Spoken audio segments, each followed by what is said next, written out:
శ్రీ గురుభ్యో నమ. శ్రీ మహాగణాధిపతయ నమ.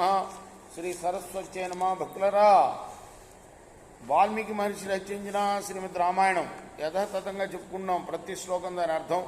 ఇందులో భాగంగా నిన్నటి వరకు మనం బాల, అయోధ్య, అరణ్య, కిష్కింధ, సుందరకాండలు పూర్తి చేసాం.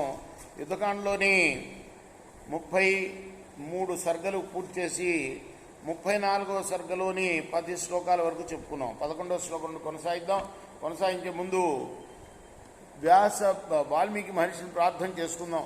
కూజంతన్ రామ రామేతి మధురం మధురాక్షరం ఆరుహ్య కవితా శాఖాం వందే వాల్మీకి కోకిలం. సమర్థ సద్గురు సాయినాథ్ మహారాజ్ की जय. यदि नाम कथा तस्य निश्चितं वापि यद्भवेत् निवेदयेधा सर्वं तत्परो मे प्यादनुग्रहः अस्यादनुग्रहः तस्य मे स्यात् अनुग्रहः.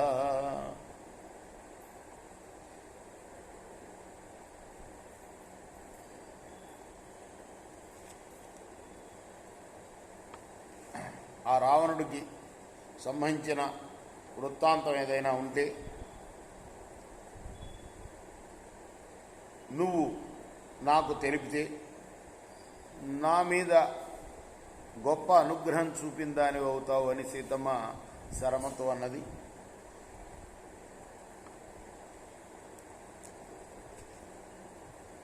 సాప్యేవం బ్రువతీం సీతాం పరమా మృదుభాషిని ఉవాచ వదనం తస్యా స్పృశంతి బాష్ప విక్లభం. ఆ తర్వాత శరమ కూడా కన్నీటితో తడిసి ఉన్న సీతమ్మ ముఖాన్ని చూసి ఆమె కన్నీటిని తుడుస్తూ ఇలా అన్నది. ఏషతే యజ్జతి ప్రాయ తస్మాత్ గచ్ఛామి జానకి గృహ్య శత్రురభిప్రాయం ఉపావర్తామి మైథిలి. నీ అభిప్రాయం ప్రకారమే నేను వెళ్తానమ్మా. శత్రువు ఏ అభిప్రాయంలో ఉన్నాడో తెలుసుకుని వస్తాను. ఏవముక్త్వా తతో గత్వా సమీపం తస్య రక్షసః శుశ్రూవ కథితాంతస్య రావణస్య సమంత్రిణః. అలా పలికి ఆ రాక్షసుడి సమీపానికి వెళ్ళి మంత్రులతో కూడిన ఆ రావణుడి యొక్క సంభాషణాన్ని విన్నదామె. సా శ్రుత్వా నిశ్చయంతస్య నిశ్చయజ్ఞా దురాత్మనః పునరేవ గమత్ క్షిప్రం అశోకవనికాం శుభాం. ఆ తర్వాత ఆమె రావణుడి యొక్క నిశ్చయాన్ని గురించి విని శీఘ్రంగా మళ్ళీ అశోకవనానికి తిరిగి వచ్చింది. సా ప్రవిష్ట తతస్తత్ర దతస్య జనకాత్మజం ప్రతీక్షమాణాం స్వామేవ భ్రష్టా పద్మాం ఇవ శ్రియం. అశోకంలో ప్రవేశించి సీతమ్మను చూసింది. ఆ సీతమ్మ కూడా ఈ శరమ కోసమే నిరీక్షిస్తుంది. తాం తు సీత పునఃప్రాప్తాం పరమాం ప్రియభాషిణీం పరిష్వజ్య చ సుస్నిగ్ధం దదోచ స్వయమాసనం. ఆ తర్వాత ఆ తిరిగి వచ్చిన శరమని స్నేహపూర్వకంగా కౌగులించుకొని స్వయంగా తనే ఒక ఆసనం ఇచ్చి కూర్చోమన్నది. ఎవరిని? శరమని. ఎవరు? సీతమ్మ. ఒక ఆసనం వేసి కూర్చోమని చెప్పింది. ఇహాసీనా సుఖం సర్వమాఖ్యాగి మమ తత్వతః క్రూరస్య నిశ్చయంతస్య రావణస్య దురాత్మనః. నువ్వు ఈ ఆసనం మీద కూర్చో శరమ. కూర్చొని క్రూరుడు, దురాత్ముడైన ఆ రావణుడి యొక్క నిశ్చయం ఏమిటో చెప్పు. అతను ఏం ఆలోచిస్తున్నాడో. ఏవ ముక్తాతు శరమ సీతయా వేపమానయా కథితం సర్వమాచస్థ రావణస్య సమంత్రిణః. ఆ విధంగా ప్రశ్నించగానే ఆ మంత్రులతోటి ఏమి సంభాషణ చేశాడో రావణాసురుడు అదంతా చెప్పింది శరమ. జనన్య రాక్షసేంద్రో వై త్వన్మోక్షార్థం బృహత్వజ అవిధ్యేన చ వైదేహి మంత్రివృద్ధేన చోదితః.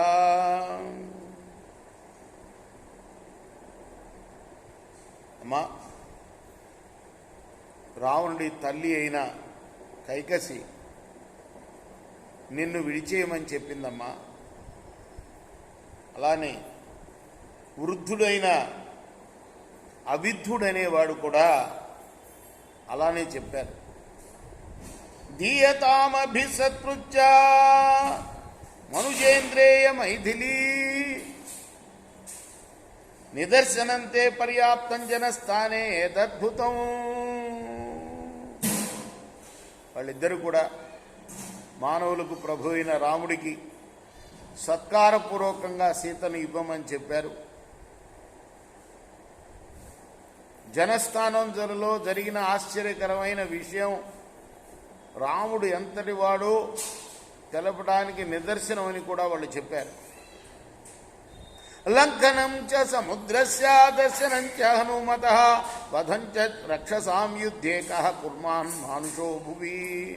హనుమంతుడు సముద్రాన్ని లంఘించడం, సీతను చూడటం కూడా గొప్ప నిదర్శనాలే. ఈ భూలోకంలో ఏ మానవుడు యుద్ధంలో రాక్షసులను చంపగలడు చెప్పు అని కూడా చెప్పారు. అంటే అతను మానవుడు కాదు అని నిర్ణయం అయింది కదా రాముడు, కాబట్టి అది తెలుసుకో.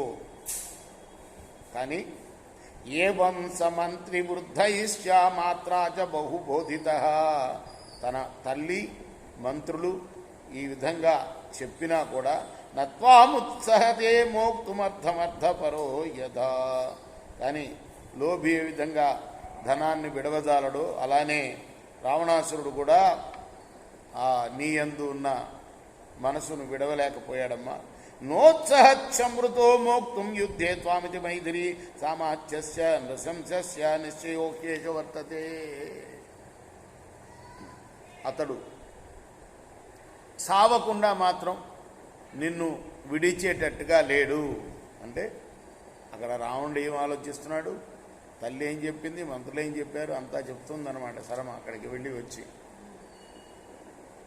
ఇది రావణుడి యొక్క నిశ్చయం. తల్లి తదేశ అంటే వాడు చచ్చినా సరే విడవడు నేను, ఇది విషయం. తదేశా సుస్థిరా బుద్ధిర్మృత్యులోభాదుపస్థిత భయాన్న శక్తస్త్వాం మోక్తు మునిరస్త స సంయుగే రాక్షసానాంచ సర్వేషాం ఆత్మవశ్యవదేనై. ఈ విధంగా అతనికి ఈ స్థిరమైన ఆలోచన పొక్కొచ్చింది, పైదాకా పొక్కొచ్చింది. రామకృష్ణ గేట్ ఎవరన్నా తెరిచారేమో చూడు, గేటు తెరిచిందేమో.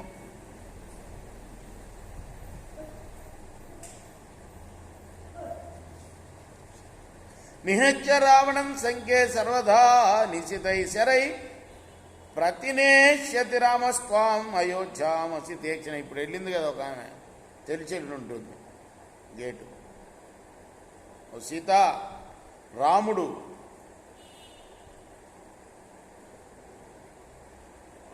రాముడికి నిన్ను ఇవ్వకుండా ఉండాలనే ఆలోచన ఏదైతే ఉందో అది మృత్యువు కొరికే వాడికి కలిగినట్టుగా ఉన్నది. రావణాసుడు సమస్త రాక్షసులతో కలిసి మరణించిన తర్వాత నిన్ను విడుస్తాడు, అప్పటిదాకా సిద్ధంగా లేడు నిన్ను విడవటానికి. వాడి అయిన బాణాల చేత రావణుడిని యుద్ధంలో చంపి తప్పక నిన్ను రాముడు అయోధ్యకు తిరిగి తీసుకెళ్తాడమ్మా.